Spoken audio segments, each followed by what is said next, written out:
महाराष्ट्र में किसानों की परेशानियां कम होने का नाम नहीं ले रही। राज्य के खासकर टमाटर उत्पादक किसानों पर बड़ा संकट उभरता नजर आ रहा है। मंडी में 1 से 2 रुपए प्रति किलो के भाव टमाटर मिल रहे हैं, लेकिन महाराष्ट्र के किसान टमाटर रास्ते पर फेंकने पर मजबूर हो रहे हैं। कई महीनों की मेहनत के साथ लाखों रुपए की लागत लगाने के बावजूद भी फसल उगाने वाले किसानों को कुछ भी नहीं मिल रहा है, तो वहीं पर थोक व्यापारी और रिटेलर किसानों की मेहनत पर मालामाल हो रहे हैं।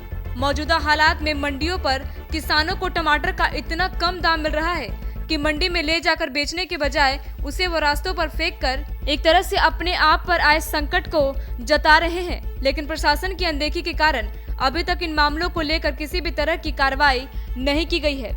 महाराष्ट्र में किसानों की परेशानियां कम होने का नाम नहीं ले रही।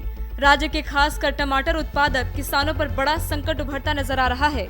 मंडी में 1 से 2 रुपए प्रति किलो के भाव टमाटर मिल रहे हैं, लेकिन महाराष्ट्र के किसान टमाटर रास्ते पर फेंकने पर मजबूर हो रहे हैं। कई महीनों की मेहनत के साथ लाखों रुपए की लागत लगाने के बावजूद भी फसल उगाने वाले किसानों को कुछ भी नहीं मिल रहा है, तो वहीं पर थोक व्यापारी और रिटेलर किसानों की मेहनत पर मालामाल हो रहे हैं। मौजूदा हालात में मंडियों पर किसानों को टमाटर का इतना कम दाम मिल रहा है कि मंडी में ले जाकर बेचने के बजाय उसे वो रास्तों पर फेंककर एक तरह से अपने आप पर आए संकट को जता रहे हैं। लेकिन प्रशासन की अनदेखी के कारण अभी तक इन मामलों को लेकर किसी भी तरह की कार्रवाई नहीं की गई है।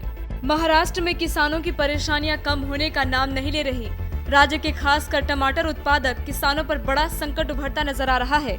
मंडी में 1 से 2 रुपए प्रति किलो के भाव टमाटर मिल रहे हैं, लेकिन महाराष्ट्र के किसान टमाटर रास्ते पर फेंकने पर मजबूर हो रहे हैं। कई महीनों की मेहनत के साथ लाखों रुपए की लागत लगाने के बावजूद भी फसल उगाने वाले किसानों को कुछ भी नहीं मिल रहा है, तो वहीं पर थोक व्यापारी और रिटेलर किसानों की मेहनत पर मालामाल हो रहे हैं। मौजूदा हालात में मंडियों पर किसानों को टमाटर का इतना कम दाम मिल रहा है कि मंडी में ले जाकर बेचने के बजाय उसे वो रास्तों पर फेंककर एक तरह से अपने आप पर आए संकट को जता रहे हैं। लेकिन प्रशासन की अनदेखी के कारण अभी तक इन मामलों को लेकर किसी भी तरह की कार्रवाई नहीं की गई है। टाइम 8 महाराष्ट्र के लिए लातूर से अनिकेत जाधव की रिपोर्ट।